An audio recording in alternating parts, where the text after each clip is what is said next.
Bienvenue dans ce tutoriel sur Grasp, grasp.eu, le couteau suisse web développé par l'École polytechnique fédérale de Lausanne. Nous allons voir dans cette deuxième leçon comment faire ses premiers pas sur Grasp. Donc, une fois que vous vous êtes logué dans l'interface de Grasp, vous verrez quelque chose de cette apparence-là, mais plus modeste, car vous voyez qu'ici, il y a toute une série de boîtes, ces boîtes étant des espaces dans lesquels se trouvent des données. Lors de votre première connexion, évidemment, il n'y aura aucune boîte, il faudra en créer une, ce que vous pourrez faire à l'aide de ce petit plus qui se trouve en haut à gauche de votre écran. Alors en cliquant sur ce plus, vous voyez que vous avez deux options. La première pour créer un espace et la deuxième pour créer un ILS.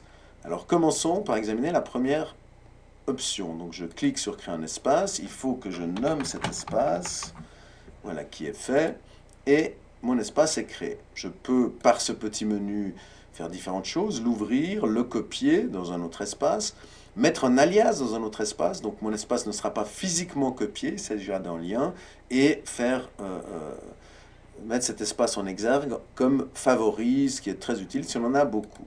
Je double-clique sur mon espace et me voici à l'intérieur de mon premier espace. À nouveau, le petit plus qui permet de faire différentes choses. Nous allons nous intéresser aux quatre premières. Créer un espace, on l'a déjà vu. On peut en effet créer un espace dans son espace. C'est le principe des poupées russes qui peut être extrêmement pratique.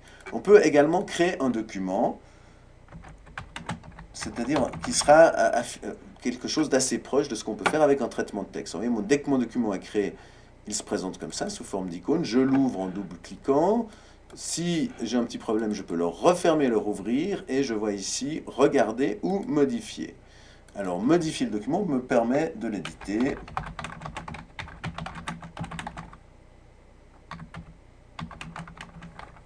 Voilà.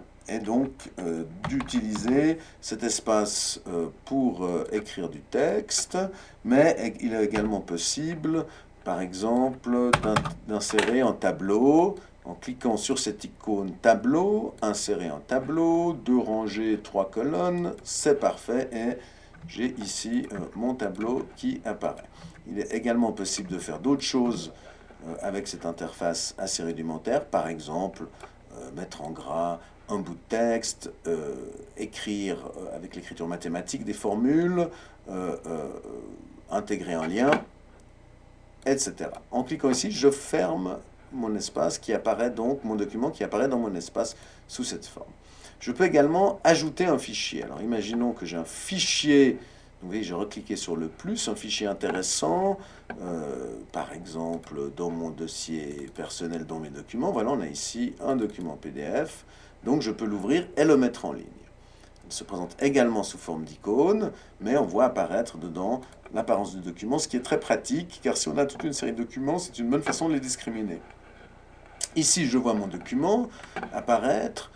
En cliquant ici, je peux aller sur le document tel qu'il apparaîtrait en ligne, et je peux également le downloader assez simplement.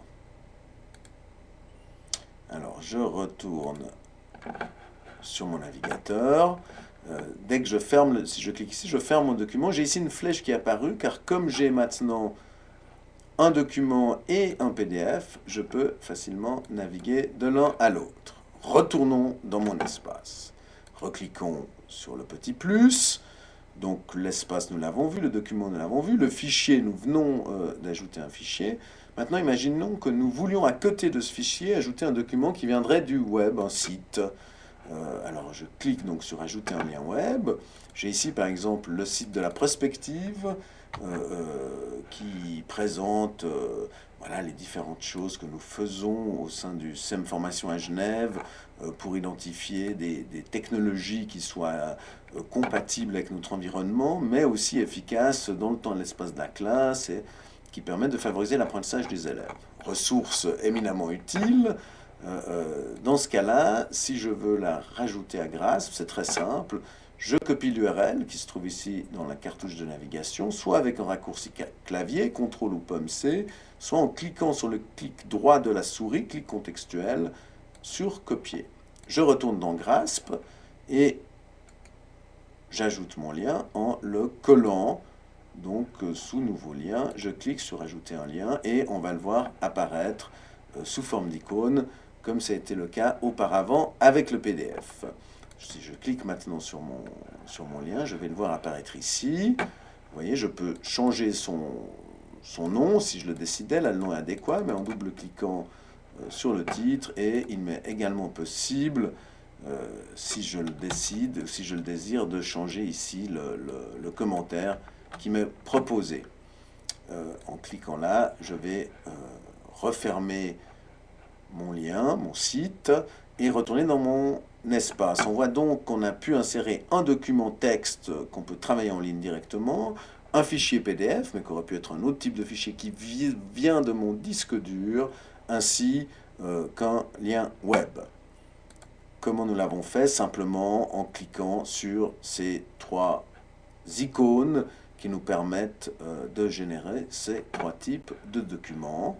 Et nous avons maintenant tout cela organisé dans un espace web.